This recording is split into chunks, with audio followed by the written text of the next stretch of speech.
19 വർഷത്തിന് ശേഷം കണ്ണപുരത്തെ ഡിവൈഎഫ്ഐ പ്രവർത്തകനായിരുന്ന റിജിത്ത് കൊലപാതക കേസിൽ വിധി വന്നിരിക്കുകയാണ്. എല്ലാ പ്രതികൾക്കും ജീവപര്യന്തം ആണ് കോടതി ശിക്ഷ വിധിച്ചിരിക്കുന്നത്. റിജിത്തിൻ്റെ അമ്മ നമ്മളോടൊപ്പം നിൽക്കുകയാണ്. കോടതിയിൽ തന്നെയാണ് അമ്മയുള്ളത്. അമ്മ, ഈ വിധി സ്വാഗതാർഹമാണ്. വിധി വന്നതിൽ ആശ്വാസമുണ്ട്. എന്നാലും സന്തോഷിക്കാനുള്ളൊരു സന്തോഷം തോന്നുന്നില്ല മനസ്സിന്. കാരണം നഷ്ടപ്പെട്ടത് തിരിച്ചു കിട്ടൂലല്ലോ. അതൊരിക്കലും തിരിച്ചു തരാനും ഇവർക്ക് പറ്റൂല. അതുകൊണ്ട് സന്തോഷമൊന്നും എനിക്ക് പറയാൻ പറ്റുന്നില്ല. ആശ്വാസമുണ്ട്. വിധി നല്ല വിധിയാണ്. വിധിക്ക് വേണ്ടി പ്രവർത്തിച്ച അഡ്വക്കേറ്റിനോടും അത് വിധിച്ച ന്യായാവിധിനോടും ഞാൻ ഒരുപാട് നന്ദി അറിയിക്കുന്നു ഈ അവസരത്തിൽ. അതുപോലെ തന്നെ ഇതിനു വേണ്ടി പ്രവർത്തിച്ച പാർട്ടിക്കാരും നാട്ടുകാരും ഇവരുടെ സുഹൃത്തുക്കളും എല്ലാവർക്കും ഞാൻ നന്ദി അറിയിക്കുന്നു. 19 വർഷം 3 മാസം കാത്തിരിക്കേണ്ടി വന്നു ഈ വിധി വരാൻ. എങ്കിലും ആശ്വസിക്കാൻ ഭാഗ്യമുള്ള വിധി തന്നെ എന്ന് വിശ്വസിക്കാം. അതിനുവേണ്ടി കാത്തിരുന്ന അവൻ്റെ അച്ഛൻ 17 വർഷം ജീവിച്ചു, മരിച്ചു. മരണം മാനസികമായി തകർന്നൊരു മരണമായിരുന്നു. അല്ലാണ്ട് രോഗം വന്നിട്ട് മരിച്ച ഒരാളല്ല. മനസ്സിന് മകനെ ഓർത്ത് മരിച്ച ഒരു മനുഷ്യനെന്ന് എൻ്റെ വിശ്വാസം. അതിനെ സംഭവിക്കുകയും ചെയ്തത് സംഭവിച്ചത്. ആണെങ്കിലും നീതി കിട്ടി എന്നുള്ളൊരു പ്രതീക്ഷ ഉണ്ട്. എന്നാലും അത് അറിയാൻ ഇല്ല ഭാഗ്യ മനുഷ്യനില്ലാതെ പോയി. കാരണം പാർട്ടിക്ക് വേണ്ടി ഒരുപാട് പ്രവർത്തിച്ച ഒരാളായിരുന്നു. ആ വഴിയാണ് അവനും നടന്നു നീങ്ങിയത്. അതുകൊണ്ട് അവനെപ്പറ്റി എനിക്ക് പേടിയോ ഭയോ ഒന്നും ഉണ്ടായില്ല. അച്ഛൻ്റെ പാത പിന്തുടരില്ല അവൻ ചെയ്യുന്നു. അതുകൊണ്ട് ഒന്നും സംഭവിക്കില്ല എന്നാണ് ഞാൻ പ്രതീക്ഷിച്ചത്. പക്ഷെ അവന് സംഭവിച്ചത് വലിയൊരു അപകടമായിരുന്നു. അവനെങ്ങനെ ചെയ്തെന്ന് എനിക്കറിയില്ല. കാരണം എൻ്റെ വീട്ടിൻ്റെ മുറ്റത്ത് കളിച്ച 2 കുട്ടികളുണ്ട്. അജേഷും ജയേഷും. ഇവനോടൊപ്പം കളിക്കുന്നത് ഞാൻ പലപ്പോഴും കണ്ടിട്ടുണ്ട്. ആ കുട്ടികളും കൂടി ഈ കൊലപാതകത്തിന് കൂട്ടുനിന്നതാണ് എനിക്ക് സഹിക്കാൻ പറ്റാതെ. എന്തിനെ ഇങ്ങനെ ചെയ്ത്? എൻ്റെ മകൻ്റെ ജീവൻ എടുക്കാൻ എന്തിനിവരെ സഹായിച്ചു? ആരെ സഹായിച്ചു? എന്തിനെ സഹായിച്ചു? എന്തിനിവരിങ്ങനെ ചെയ്തത് എനിക്കറിയില്ല. ഒരിക്കലും മാപ്പ് കൊടുക്കാൻ പറ്റാത്തൊരു തെറ്റാന്ന് ആ 2 കുട്ടികളും ചെയ്തു. അതിൽ ഒരുത്തൻ മരിച്ചു, ഒരുത്തനുണ്ട് ഇപ്പം. ഞാൻ കണ്ടു അവനെ ഇതിലെ പോകുമ്പോൾ. എനിക്ക് നന്നായിട്ട് അറിയുന്നൊരു കുട്ടിയാണ്. ഞാൻ കണ്ടിനിപ്പോൾ അവൻ പോകുന്നത്. അതുകൊണ്ട് പ്രതികളോട് ഇത് തന്നെയാണോ പറയാൻ? ഇനിയെങ്കിലും ഈ കൊലക്കത്തി എടുക്കാതിരിക്കുക, ഒരാളെ കഴുത്തിന് കത്തി വെക്കാതിരിക്കുക, കൊല്ലാതിരിക്കുക.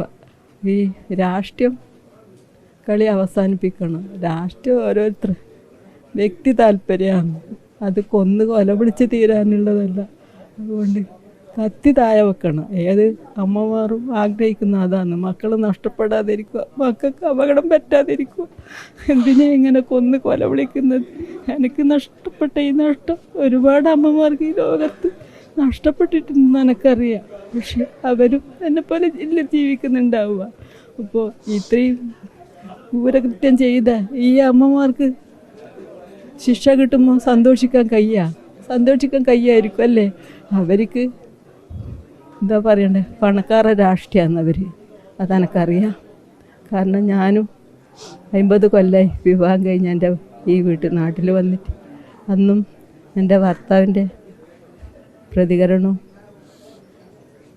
രാഷ്ട്രീയ പ്രവർത്തനവും കണ്ടു വളർന്ന ഒരു ഭാര്യയാണ് ഞാൻ. അതുകൊണ്ട് എനിക്കറിയാം ഇതെല്ലാം. അവർക്ക് പണമുണ്ട്, പണം കൊണ്ട് അവരെ ജീവിപ്പിക്കും. പക്ഷെ എനിക്ക് പണമൊന്നുമില്ല. എനിക്ക് വേണ്ടത് സന്തോഷം, സമാധാനം, സ്നേഹമാണ്. അതെൻ്റെ വീട്ടിലായാലും നാട്ടിലായാലും എല്ലാവർക്കും ഒരുപോലെ കിട്ടണമെന്ന് വിശ്വസിക്കുന്നത് ഒരാളാണ് ഞാൻ.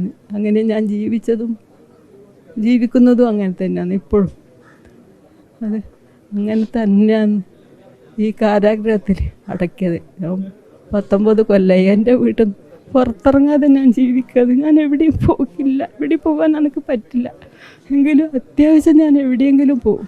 ഇവരാരെ കൂടെ, അവളെ കൂടിയോ പോകാൻ. എൻ്റെ മകൻ്റെ ഭാര്യയാണ്, ഇതെൻ്റെ മകളാണ്. അവരെ കൂടെ ഞാൻ തിരിച്ച് വീട്ടിൽ വരും. ഞാൻ എവിടെയും പോക്കില്ല.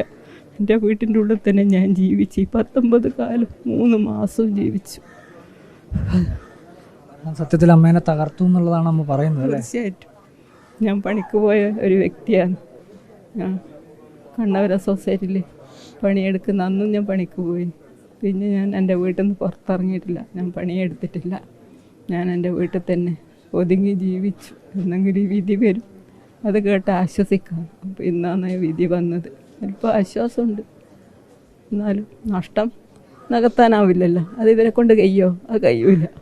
അതാണ് എനിക്ക് പറയാനുള്ളത്. എങ്കിലും ഈ 10 പേരിൽ ഒരാൾ മരിച്ചു. ബാക്കി 9 പേർക്കും ശിക്ഷ വാങ്ങിക്കൊടുക്കാൻ സാധിച്ച അഡ്വക്കറ്റിനോടും ഒരുപാട് നന്ദിയുണ്ട്. അതുപോലെ വിധിച്ച ന്യായാധിപനോടും ഞാൻ കടപ്പെട്ടിരിക്കുന്നു. അമ്മ പറയുന്നത് പോലെ തന്നെ വിധി ആശ്വാസമാണെന്ന് പറയുമ്പോഴും ഈ കണ്ണുനീരിന് പകരം നൽകാൻ എന്ത് എന്ന ചോദ്യം ഇപ്പോഴും അവശേഷിക്കുകയാണ്.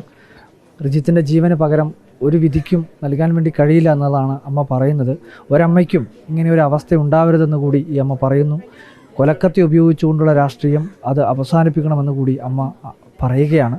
എന്തായാലും വലിയ രീതിയിലുള്ള സങ്കടത്തോടു കൂടിയാണ് അമ്മ ഈ വിധി പ്രസ്താവം കേട്ടിട്ടുള്ളത്, ശിക്ഷാവിധി കേട്ടിട്ടുള്ളത്. ആർക്കും ഇനി ഇങ്ങനെയൊരു അവസ്ഥ ഉണ്ടാവരുത് എന്ന് തന്നെയാണ് ഈ അമ്മയും ആവശ്യപ്പെടുന്നത്. വീഡിയോ ജേർണലിസ്റ്റ് ലിമേഷ് ചെറുബേശിക്കൊപ്പം reporter Arjun Kalyad, in reporter, Kannur.